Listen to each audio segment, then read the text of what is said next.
Olá, muito boa tarde, mas boa tarde mesmo, amigos seguidores das mídias sociais do Jornal do Comércio. A partir de agora, JC às 15, informação para quem decide. Comigo, Calbi Cerquinho, e também com o editor-chefe do Jornal do Comércio, Fred Novaes. Fred, boa tarde, Fred. Boa tarde, Calbi, boa tarde, amigos que nos acompanham ao vivo aí pelo site do Jornal do Comércio, que é o nosso querido jcam.com.br, também pelas redes sociais, tanto o Facebook como o YouTube, sempre com @jcomércio com 2 M's. E hoje, Calbi, um programa especial. A gente está tendo a satisfação de receber aqui nos nossos estúdios, aqui os estúdios históricos da Rádio Guará, que tanta gente boa que já recebeu aqui, Verdade, né? A gente está tendo a satisfação de receber o Lisandro Mahmoud, administrador, que vem conversar com a gente. Seja bem-vindo, Lisandro. Muito obrigado, Fred, Calbi. É um prazer estar aqui com vocês e com todos os nossos telespectadores e ouvintes do Jornal do Comércio. Muito obrigado e boa tarde. Lisandro, vamos começar falando um pouquinho sobre a juventude, de certa forma. A gente tem aí muitas vezes um desalento de quando a gente sai da faculdade, quando a gente pensa que está tudo bem para a gente arranjar um emprego e seguir carreira, às vezes a coisa anda meio complicado. E tu recentemente tiveste essa experiência, recentemente que eu digo já há algum tempo, Sim. Porque saiu também, mas como experiência de vida até, eu queria que você relatasse um pouquinho em cima disso, dessa tua experiência, de como é que é encontrar um mercado muitas vezes fechado, para aquele que acaba de sair da faculdade. Ok, realmente é uma experiência muito dolorida muitas vezes, porque o jovem, quando ele está na faculdade, está em período de formação, ele cria toda uma expectativa. E nessa expectativa ele aprende a teoria, ele se esforça, então eu posso falar por experiência própria, mas quando ele se forma, estando com o diploma na mão, às vezes a experiência, às vezes a realidade não é tão gratificante, porque muitas vezes o que as empresas estão pedindo, em grande parte delas, é uma experiência que aquele jovem recém-formado não pode oferecer. Então, para se pedir experiência, por que não dar uma oportunidade? Eu creio que é por aí. Nós temos um potencial muito grande na nossa juventude amazonense, na nossa juventude manauara. Eu mesmo tive a alegria também de estudar com outros jovens também muito esforçados, mas que quando você se forma, quer ajudar a família, é a questão da experiência que se exige. Então, eu creio que não só uma visão do poder público, em geral municipal, estadual, mas a questão também das empresas terem essa consciência de que ela investir num potencial, num capital humano, desde ali o seu começo, a sua formação, ela vai estar investindo na sua própria empresa. Então, tem a questão dos concursos públicos, a gente procura se preparar, mas o jovem, quando sai da universidade, ou mesmo antes de se formar, ele precisa de um ganho imediato e, ao mesmo tempo, poder exercer tudo aquilo que ele aprendeu na prática, na teoria, e exercer na prática, porque senão não tem como se colocar. O cara pede o primeiro emprego, normalmente pede a questão da experiência, fica complicado. É contraditório, né? Como é que vai? É contraditório, mas aí fica complicado.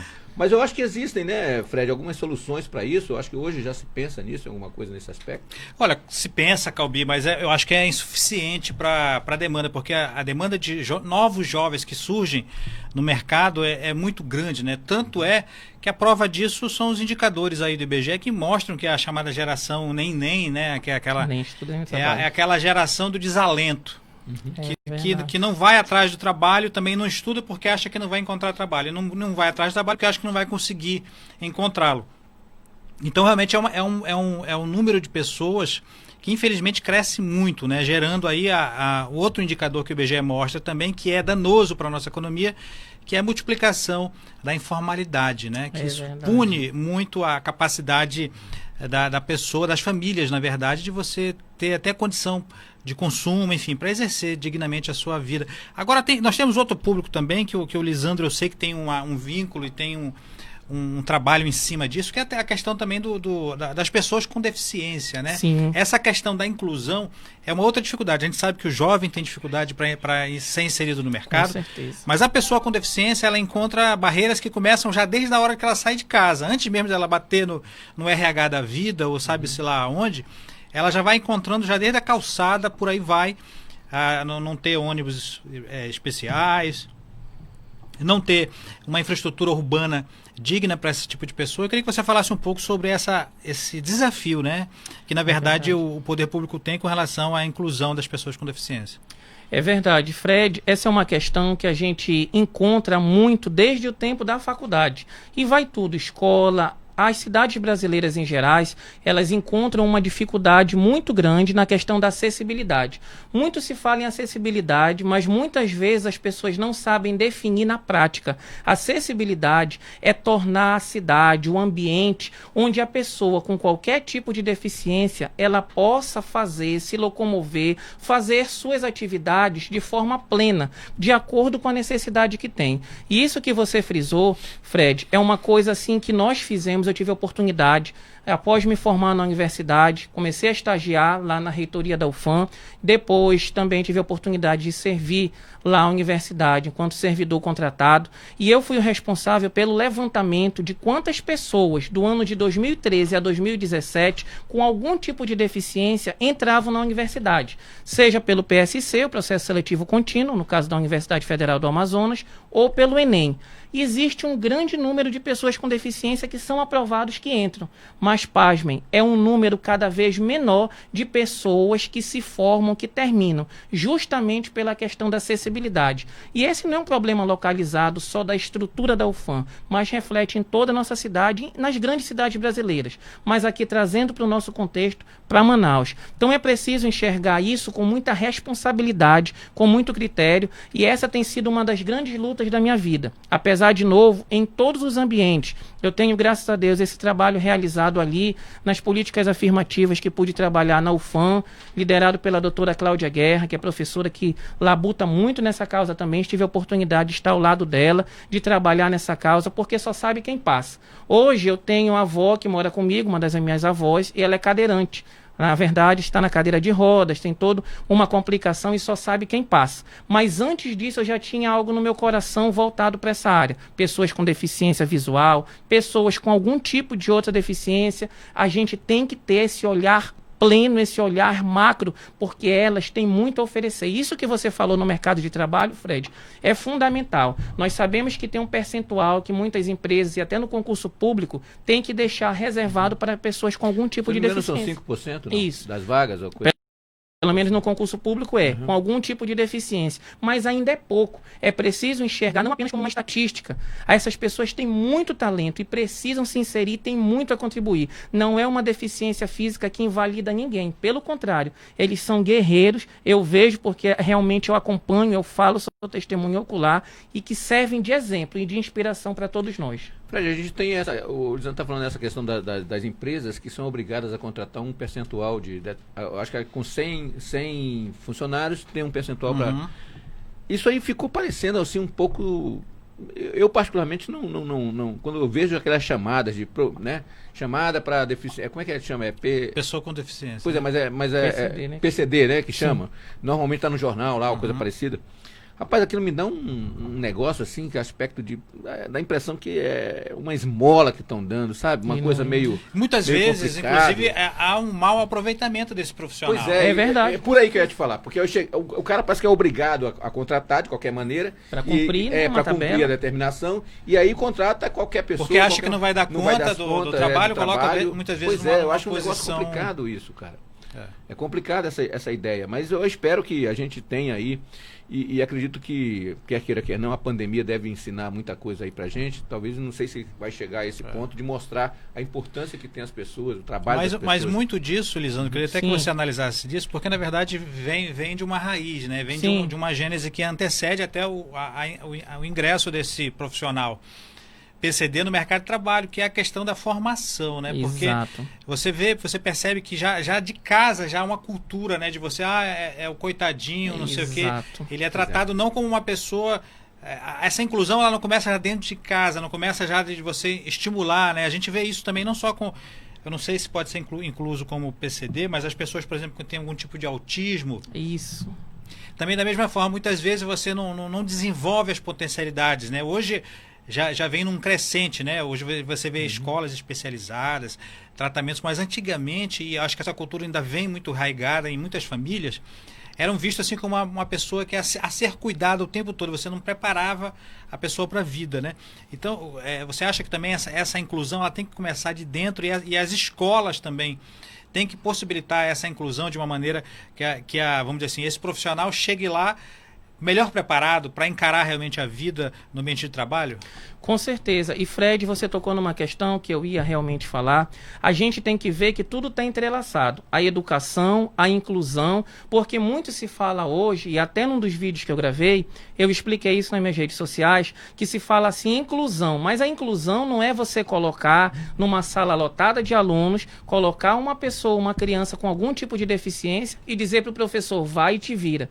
Principalmente nas escolas públicas tem que ser dado um preparo, um amparo para esse professor. E esse amparo começa como? Pela qualificação que o município ou que o Estado deve oferecer, pelo preparo para que ele possa lidar com aquela criança que tem algum tipo de deficiência. Se não, nem os alunos que estão lá e os que são comuns, digamos assim, que não precisam de uma atenção especial, neste caso, vão ter o seu estudo otimizado e feito de uma forma coerente, que a aprendizagem seja satisfatória, tampouco aquela criança que vai ser colocada na sala de aula, vai entrar na estatística, mas não vai ter o aprendizado necessário. Então é preciso se voltar muito para essa área, para essa visão macro, dar esse potencial, dar para o professor esse preparo, esse respaldo, para que ele possa lidar com todo realmente tipo de criança, seja com deficiência ou não. Quero entrar também no parâmetro que nós temos, inclusive ali com o grupo de pesquisadores da UFAM, lutado há muito tempo para viabilizar vários projetos que vão ao encontro de vários tipos de necessidades especiais. E uma dessas, com muito carinho que a gente tem, é o público autista, a criança autista. Você falou que muitas vezes tem essa questão da discriminação, essa questão de achar que quem alguém tem deficiência é um coitadinho. Mas isso muitas vezes é levado pelo desconhecimento, porque nós temos procurado estudar, nós temos procurado lutar por essas pessoas que só sabe quem passa e só sabe os familiares que também estão ao lado dela. E a gente tem que ver a importância disso. A criança autista, os principais entraves que ela tem é a questão da comunicação. Mas se você lutar por isso aí, você for nessa frente, você vai ver todos os outros potenciais que ela tem e que precisa o quê? De um fomento para desenvolver. Aí entra na questão da preparação do docente, entra na questão do apoio que o município, que o Estado precisam dar aos seus professores, e isso passa qualquer pessoa, nós como cidadãos. E eu falo por experiência própria, apesar de jovem, nós temos lutado muito para viabilizar. E muitas vezes esse preconceito, Fred e Calbi, não é só das pessoas em geral, não. Às vezes as próprias pessoas do empresariado, por desconhecimento, veem assim um projeto, mas é voltado para acessibilidade, será que vai ter mercado? Será que então a gente deve entender, compreender que a inserção dessas pessoas não é um favor que a gente faz, é um direito e vai ser importante e produtivo para toda a economia. Eu queria ressaltar aqui nesse momento, eu estou me lembrando aqui da professora Margarete, lá da UFAM, Margarete, a professora Kátia também. Sim, que a Margarete, eu acho que fez um trabalho também muito importante lá com relação aos deficientes. Mas eu queria também salientar uma iniciativa, Fred e amigos seguidores das mídias sociais do Jornal do Comércio, com relação a um projeto da prefeitura que eu conheci um pouco no início, mas não sei depois como é que ficou, mas eu sei que ele está implantado, que é o Transporta. Sim. O Transporta é aquele micro-ônibus que tem a obrigação de levar, e aquele sistema ele é bancado, vamos dizer assim, pelo empresariado. É o próprio Sinetran que distribui os ônibus, os micro-ônibus. Eu não sei se hoje está com plenitude. São adaptados, né? Aí eles são adaptados. Então, acho que são iniciativas como essa, do próprio empresariado, como você Sim. colocou, que poderiam, eu acho que talvez dar maior dignidade, dar um pouco mais de até demonstração, né, de que as coisas realmente podem mudar, de que as coisas realmente com o deficiente, principalmente com a pessoa com deficiência, possa ser melhor aproveitado. Então, eu acho que essas iniciativas assim deveriam ser realmente aplaudidas e divulgadas para que a gente veja que há possibilidade de se fazer alguma coisa. É possível se pensar em alguma coisa. E a gente pode, Calbi, nós como cidadãos, todos fazermos a nossa parte. Não precisa a gente esperar, o poder público precisa ter esse comprometimento. Nós precisamos realmente colocar pessoas que tenham. Às vezes você ouve assim pessoas falando de N bandeiras, que tem muita importância, mas a acessibilidade dificilmente você ouve. E só sabe quem passa, quem acompanha, quem se coloca no lugar do próximo. Então isso aí é uma questão realmente de humanidade e uma questão de reconhecimento de cidadania no outro. Eu não posso falar de cidadania se eu não reconheço, se eu não luto para que ela se torne realidade na vida do outro. Um dado do IBGE, que eu acho importante a gente frisar, do censo de 2010, mostra que aqui no Amazonas cresceu o número de pessoas com deficiência em quase 97%. 17%.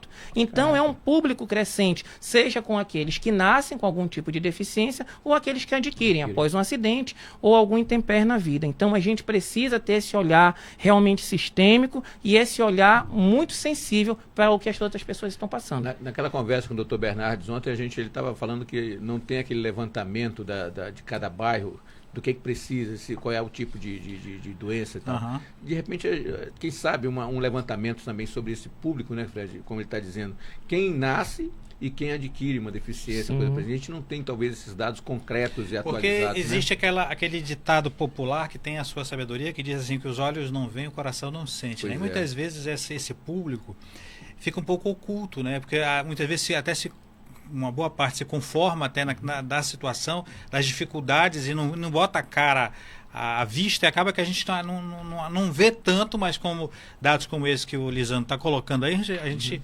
imagina realmente que é um público crescente e realmente o direcionamento de políticas públicas direcionadas para esse público vai certamente suprir aí uma lacuna que a gente vive aqui no Estado, até mesmo porque a gente viu, por exemplo, algum tempo atrás nós temos até uma secretaria, né, direcionada para esse público. Hoje não é mais secretaria. Não, hoje pois não existe mais essa secretaria, né? Então a gente vê retroceder, né, esse movimento. A gente também, antigamente a gente via também o próprio associação, né, a DEFA, né?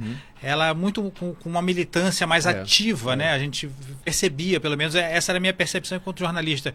Hoje a gente já vê os movimentos assim não tão presentes. Eu não sei se de repente foi alguma mudança. Fred, a gente nesse caso da DEFA, eu lembro bem que na época do prefeito Alfredo Nascimento tinha uma associação, uma federação, um órgão que era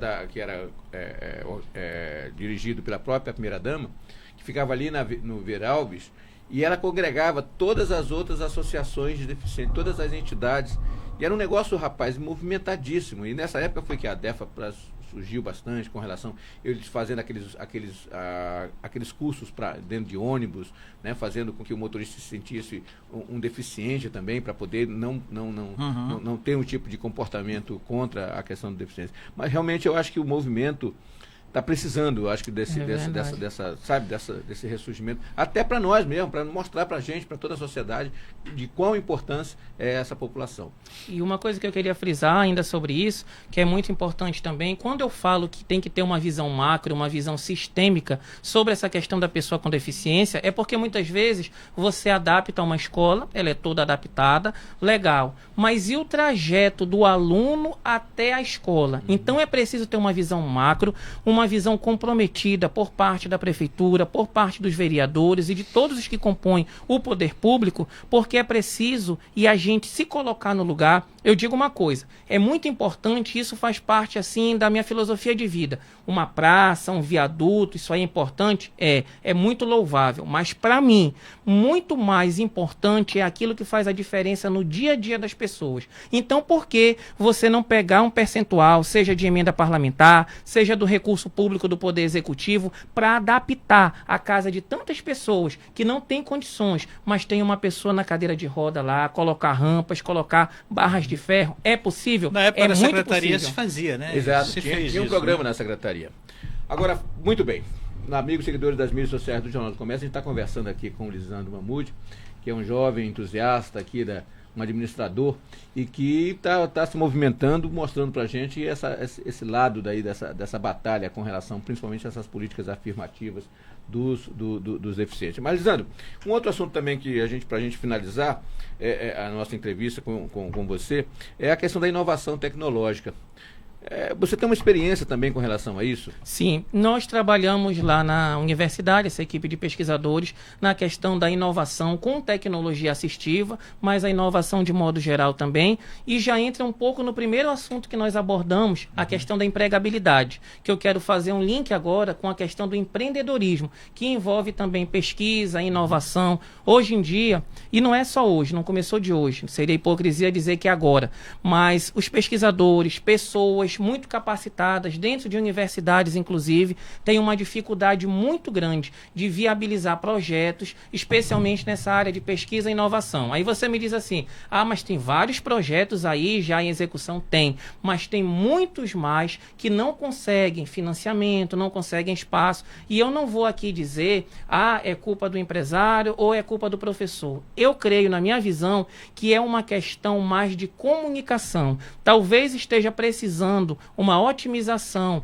ou seja, uma melhoria no falar, na comunicação da própria universidade com o próprio empresariado, o poder público também fazer esse intermédio.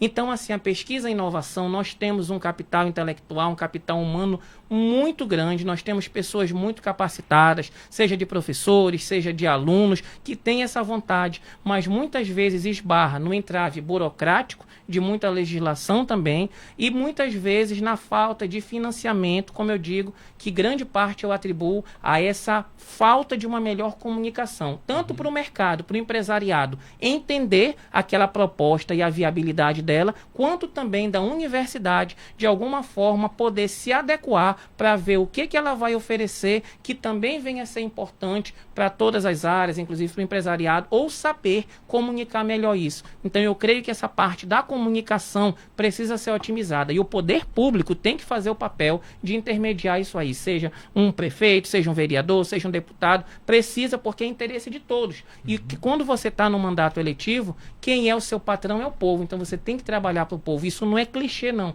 Isso é verdade. Quem me conhece sabe que em toda a minha vida isso é que me move. E assim, essa experiência que eu tive como representante de turma, também fui coordenador discente da campanha do nosso atual reitor lá na universidade, graças a Deus por isso. Foi uma luta muito grande, porque eu entendo, Calbi e Fred, que a gente tem que se posicionar, que você não tem que ficar em cima do muro. Você respeita qualquer outra visão contrária, mas você também tem que se fazer ouvir em prol de uma causa maior. E lá nós fizemos, lá nós fomos, debatemos. Eu nunca olho para o lado pessoal. Eu falo na questão do debate de ideias. Eu acho que isso é propositivo e isso é saudável. E a questão de empreendedores, nós falamos dos jovens. Muitas vezes, quando ele sai da universidade, ele não encontra essas portas abertas logo de cara no mercado. Mas também temos dados que mostram que o Amazonas, ele é um estado ainda hoje, e Manaus como capital, muito resistente aos empreendedores. Nós temos um dado aqui de 2018 do Sebrae que mostra que 22%,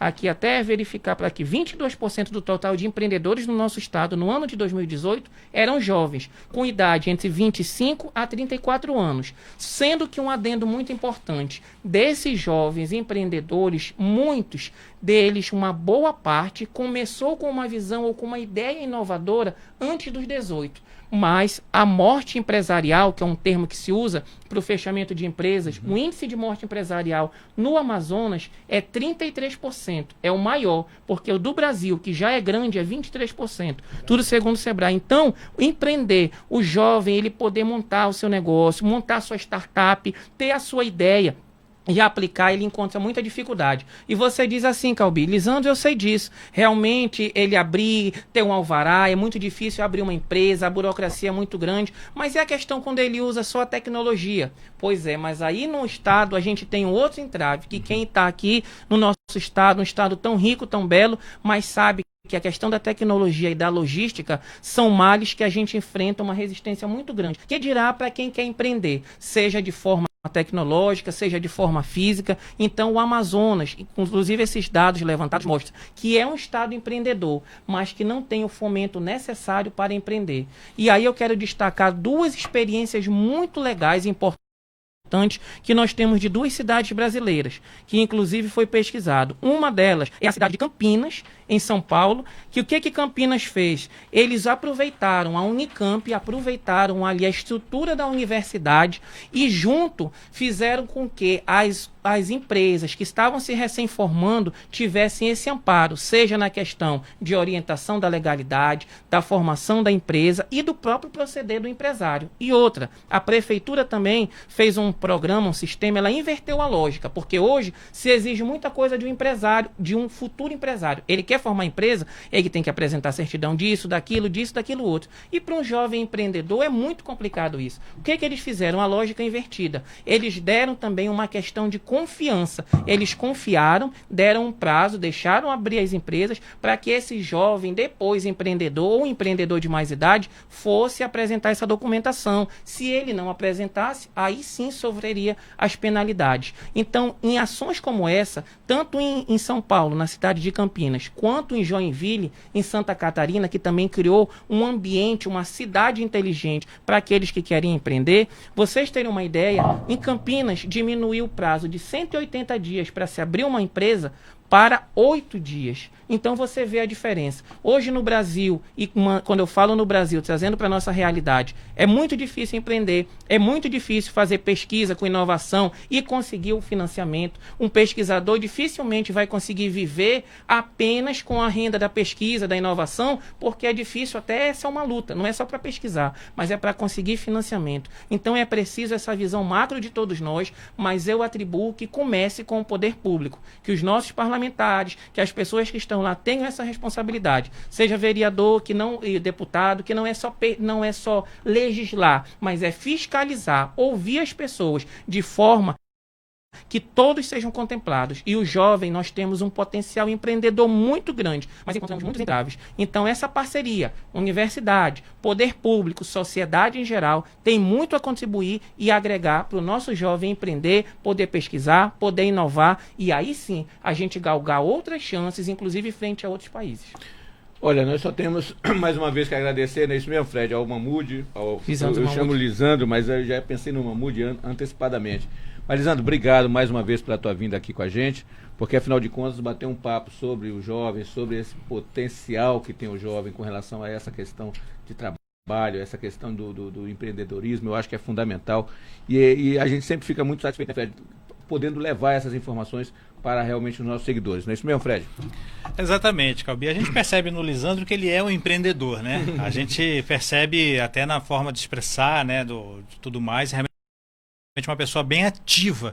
E é preciso, né, que esses jovens sejam cada vez mais engajados, né, e metam a cara realmente e lutem por esse direito, assim como para a gente trazer uma Campinas, transformar Manaus numa Campinas, numa Joinville, né, de estimular essa inovação. Aqui a cidade de Manaus, ela é rica, né? Hoje a gente tem a felicidade de termos aí as contrapartidas aí do Polo Industrial de Manaus, que fomenta a inovação. A gente tem centros de pesquisa, né? Tem institutos aí que vem trabalhando, né, nessa vibe aí de desenvolvimento de games, de jogos, de tecnologia.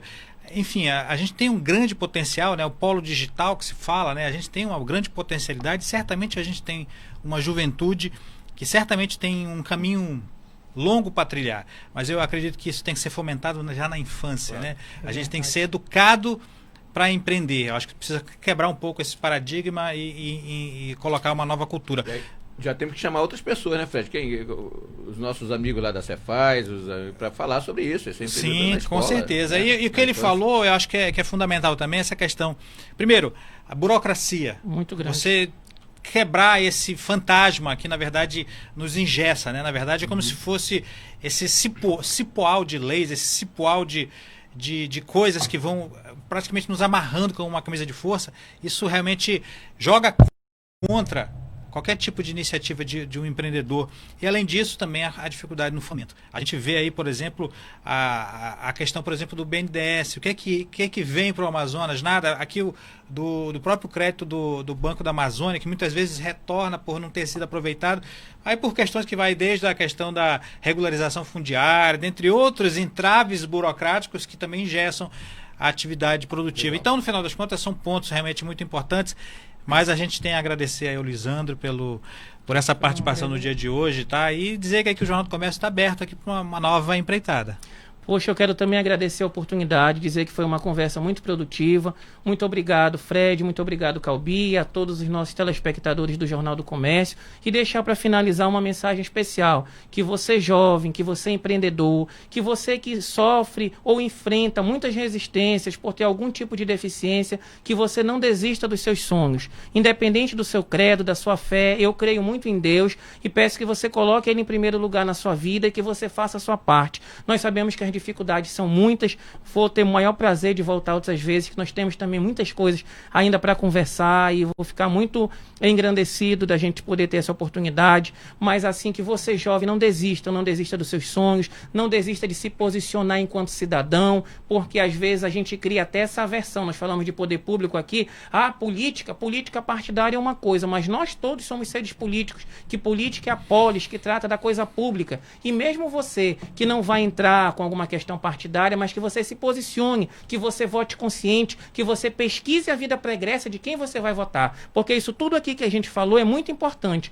mas se torna muito mais fácil se os nossos representantes, seja no parlamento ou no poder executivo, tiverem essa visão e condizerem com aquilo que o povo realmente quer e precisa, e não de forma demagógica. Então a gente precisa falar a verdade e praticar, e a maior forma de protesto e de ação também na cidadania é votando consciente, votando, pesquisando a vida, a história da pessoa, porque a transparência é tudo, é fundamental. Eu agradeço mais uma vez a oportunidade e até as próximas, que Deus abençoe a cada um de nós.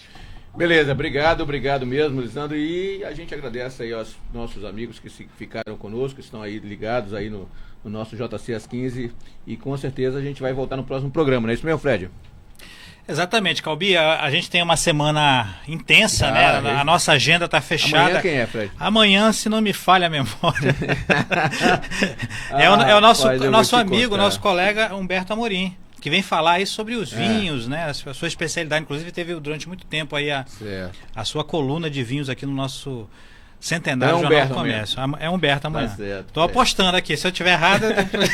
Legal, mas olha... Mas é isso. Tá certo, então a gente agradece mais uma vez. Vamos ver se o Humberto amanhã a gente conversa com esse sacana aqui, pra gente pegá-lo na conversa sobre vinho. Eu particularmente, Fred, não entendo absolutamente nada, mas eu quero aprender um pouquinho com o Humberto. A gente promete com certeza voltar no próximo programa. Até lá.